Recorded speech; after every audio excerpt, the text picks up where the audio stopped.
Diawali tentang seorang anak laki-laki yang berusia 7 tahun bernama Tim. Tim ini adalah anak tunggal dan juga merupakan anak kesayangan dari orang tuanya. Ya namanya anak satu-satunya ya guys, pasti disayang lah sama orang tuanya. Tim juga mempunyai imajinasi yang tinggi, juga anaknya periang. Setiap hari Tim dipenuhi rasa bahagia dan dia selalu bermain dengan kedua orang tuanya. Tapi suatu ketika, tiba-tiba di rumah Tim kehadiran anak bayi laki-laki. Tim melihat dengan mata kepalanya sendiri. Anak bayi itu diantar oleh taksi dan juga berpakaian seperti orang dewasa, yaitu memakai jas. Saat bayi ini mau bel rumah Tim pun berusaha turun dan melihat anak bayi itu. Tapi sayangnya, kedua orang tuanya lah yang duluan menyambut bayi itu. Lalu orang tua Tim berkata, "Perkenalkan, ini adikmu." Bayi ini adalah Baby Boss. Saat Tim melihat bayi itu, dia merasa aneh. Kenapa begitu? Dia merasa seperti raganya anak kecil, tapi jiwa bayi itu orang dewasa. Semenjak ada bayi itu, hari demi hari Tim terasa sangat menyedihkan. Serasa semua perhatian kedua orang tuanya menuju kepada bayi itu saja. Sekarang saat dia menginginkan apapun, orang tuanya pasti sibuk karena sudah ada bayi. Saat sedang makan malam, Tim berpikir bayi ini aneh. Dia pun berkata kepada orang tuanya, kenapa bayi ini memakai jas dan membawa koper. Tapi sayangnya kedua orang tuanya Tim tidak mengerti apa yang Tim pikirkan. Malam harinya tiba. Tim kembali ke kamarnya. Dia menyusun buku dan susu karena Tim berharap orang tuanya akan datang untuk membacakan cerita sampai Tim tertidur lelap. Tapi sayangnya, tidak ada yang datang ke kamarnya Tim. Lalu Tim mencoba mengecek keberadaan orang tuanya. Ternyata orang tuanya terlelap tidur di ruang TV. Tiba-tiba Tim mendengar telepon berdering, tapi ternyata bukan. Suara itu bersumber dari atas dan di kamarnya Baby Boss. Tim kaget karena melihat anak kecil yang polos berbicara dengan amat sangat lancar di telepon. Ternyata itu adalah Boss Baby. Akhirnya Boss Baby membongkar samarannya karena sudah ketahuan. Dia juga mengatakan akan mengambil semua perhatian orang tuanya Tim. Keesokan harinya, Tim mempunyai ide untuk membuktikan kepada orang tuanya bahwa Boss Baby bisa bicara dan bukanlah bayi normal pada umumnya. Saat dia mencoba ke lantai bawah dan melewati tangga, dia terpeleset. Lalu dia sangat kaget karena banyak bayi di rumahnya dan juga mengerumutinya.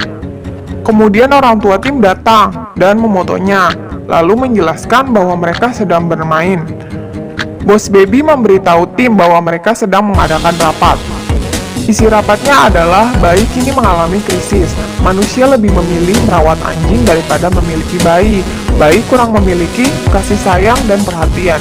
Jadi mereka ingin menghancurkan perusahaan sapi korporat karena dia akan segera meluncurkan hewan peliharaan. Tiba-tiba orang tua dari mereka datang dan mereka pun berakting. Tim yang sudah merekam semua perkataan mereka pun segera membawa kasetnya untuk diberikan ke orang tuanya. Tapi hal itu diketahui para bayi. Mereka segera mengambil kaset dari tangan Tim. Tim pun berusaha kabur dan memberikan kaset ke orang tuanya. Mereka pun kejar-kejaran. Saat Tim berhasil masuk ke rumahnya, ternyata bukan orang tuanya, tapi Baby Boss lah yang sedang duduk di ruang kerjanya. Baby Boss mengancam akan menyobek Lam-Lam, yaitu boneka kesayangan Tim. Tak sengaja pun Lam-Lam terbelah menjadi dua. Saat Tim mencoba memberi pelajaran ke Boss Baby, tapi sayangnya orang tua Tim datang. Kaset itu pun hancur dan orang tua Tim akhirnya mengarahi Tim juga. Orang tua Tim bilang mereka harus tinggal bersama agar kalian akur. Saat di kamar, Boss Baby mengajak Tim bekerja sama. Kemudian Boss Baby mengajak Tim ke Baby Corporate dengan cara menghisap dot. Lucu banget ya guys. Sesampainya di Baby Corporate, Tim sangat merasa terkejut dengan apa yang dia lihat. Para bayi di situ bekerja layaknya orang dewasa. Boss Baby pun menjelaskan, jika misi ini berhasil, aku akan kembali ke kantor dan tidak akan mengganggu Tim lagi. Mendengar hal ini, Tim sangat senang. Tapi jika gagal, Boss Baby akan menjadi bayi normal dan tinggal bersama Tim selamanya. Karena hal itu, membuat Tim ingin membantu Boss Baby. Malam harinya, mereka mencari berkas di ruang kerja ayahnya yang berkaitan dengan sapi korporat, namun tidak ditemukan. Tiba-tiba tim menemukan sebuah brosur untuk membawa anak-anak ke tempat party corporate. Mereka pun mencari cara untuk ikut dalam acara itu dengan cara mereka harus akur agar orang tuanya mau membawa mereka ke acara itu. Tim pun menyuapi bayi makan. Mereka pun berfoto bersama dengan memakai baju kembar. Orang tua mereka pun merasa kaget sekaligus senang karena mereka akur dan berencana mengajak mereka ke acara tersebut. Scene berpindah saat di acara tersebut. Di situ banyak sekali arena dan banyak anak anjing yang lucu ada di mana-mana. Mereka pun mencari berkas yang akan diluncurkan. Di situ Boss Baby menyamar sebagai anjing. Saat mau masuk ke ruang informasi, dia pun ketahuan oleh satpam. Tapi Boss Baby menjilat muka satpam. Untunglah membuat Boss Baby jadi tidak ketahuan. Saat di dalam, mereka menemukan pintu dilarang masuk untuk anak kecil. Karena bagi mereka larangan adalah perintah, jadi mereka masuk. Saat di dalam, mereka menemukan berkas, tapi mereka berpikir kayak mungkin ada jebakan. Jadi mereka menukar berkas itu dengan berkas lainnya, yang beratnya sama. Tapi sayangnya, air liur Boss Baby jatuh membuat mereka terperangkap. Mereka pun dibawa menemui COE Papi, yaitu Francis. Dia adalah adik Eugene. Dia adalah mantan COE Baby Corporate. Francis pun menceritakan kenapa dia menjadi jahat.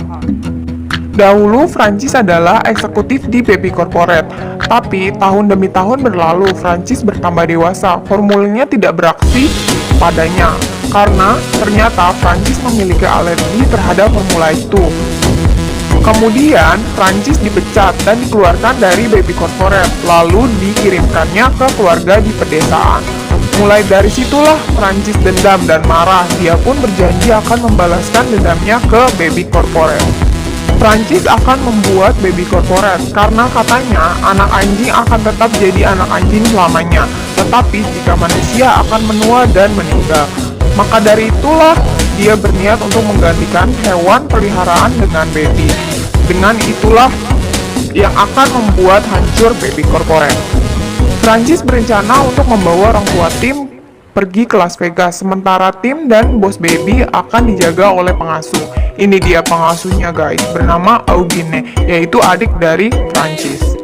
Kenapa begitu? Karena Francis tidak mau rencananya digagalkan oleh tim dan Boss Baby. Saat orang tua tim pergi, tim dan Boss Baby dikurung di kamarnya. Tapi disitulah tingkah laku Boss Baby aneh, karena dia harus minum formulanya. Kalau tidak, dia berubah menjadi bayi seutuhnya. Lalu, tim dan Boss Baby berniat untuk kabur dari rumahnya dengan cara membuat muntahan palsu. Kayak gini guys, kemudian menjebak pengasuh ke dalam kloset. Setelah dia berhasil keluar rumah, Boss Baby menelpon Stacy agar mengumpulkan teman-teman yang lainnya. Kejar-kejaran pun tak dapat dikelakkan lagi. Tak lama kemudian, teman-teman Boss Baby kumpul dan satu persatu teman Boss Baby menyerang pengasuh. Mulai dari Jimbo, kemudian dari Tip Slap.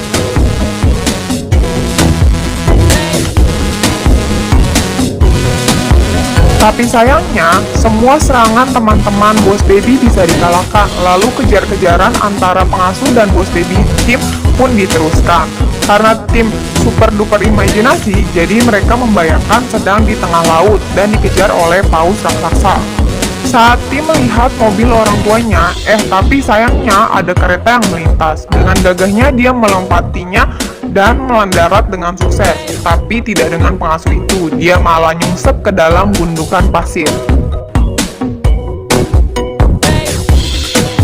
Scene berpindah di bandara ketika mereka sampai dan ingin menemui orang tuanya. Setelah tim berlari dengan cepat, Boss Baby berubah menjadi bayi normal dan terpaksalah tim menggendongnya. Dengan itu membuat mereka tidak bisa menghentikan kepergian orang tuanya. Karena tak berhasil menghentikan kepergian orang tuanya, membuat mereka berdua berdebat sampai hebat. Kim berkata, berharap Boss Baby tidak dilahirkan ke dalam muka bumi ini. Lalu Boss Baby meninggalkan tim. Tapi beberapa menit kemudian, Boss Baby membujuk tim untuk menghentikan Francis karena tujuan mereka sama, yaitu menyelamatkan orang tua mereka dan Baby Corporate. Lalu mereka punya ide untuk mencuri pakaian penumpang yang akan terbang ke Las Vegas. Saat masuk pesawat, tim kaget kenapa di dalamnya kosong. Lalu Bos Baby menjelaskan, ini kelas bisnis, jadi tidak ada banyak orang di sini. Scene berpindah saat turun dari pesawat. Mereka pun menyamar supaya dikasihani agar mendapat tumpangan gratis. Saat mereka sampai di konversi, Forever Puppy telah diumumkan bersama Francis dan orang tuanya di atas panggung. Lalu penonton pun terkesima dengan lucunya anak anjing. Kayak gini guys. Tiba-tiba Francis dan orang tua Kim melihat Kim dan Bos Baby ada di antara penonton. Dengan cepat, Francis memasukkan orang tua mereka ke dalam kotak yang terkunci. Kemudian mereka mencoba mengejar orang tua mereka ke belakang panggung.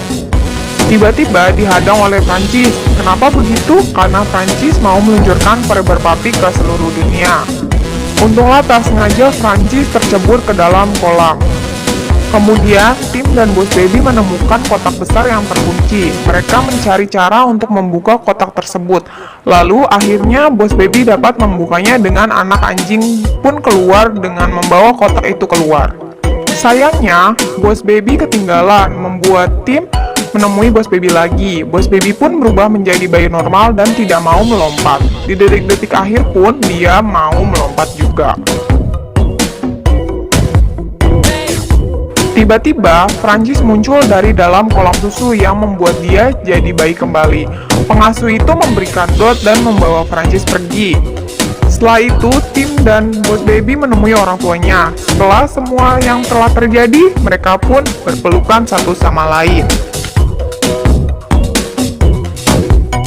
Scene berpindah di rumah. Bos Baby pun memberikan hadiah ke teman-temannya. Stacy dapat permen, Triplets dapat troli, Jimbo dapat cake, dan Tim dapat boneka si Lam-Lam yang sempat Bos Baby hancurkan. Lalu, Bos Baby kembali ke Baby Corporate dan mendapatkan kenaikan jabatan. Sedangkan Tim dapatkan posisinya kembali menjadi anak tunggal lagi. Namun setelah mereka mendapatkan apa yang mereka mau, mereka malah merasa kesepian, merindukan satu sama lainnya. Tim kemudian mengirim surat kepada Baby Boss yang berisi, jika kamu merindukannya, kamu dapat kembali kapanpun kamu mau. Kita akan menjadi saudara yang sangat menyayangi satu sama lain dan saling menemani di setiap waktu. Scene berpindah dengan Bos Baby yang kembali ke orang tua Tim dan menjadi bayi normal. Bos Baby pun tiba di rumah Tim dengan tidak memakai jas, melainkan baju anak bayi pada umumnya. Mereka pun saling merindukan dan saling bahagia.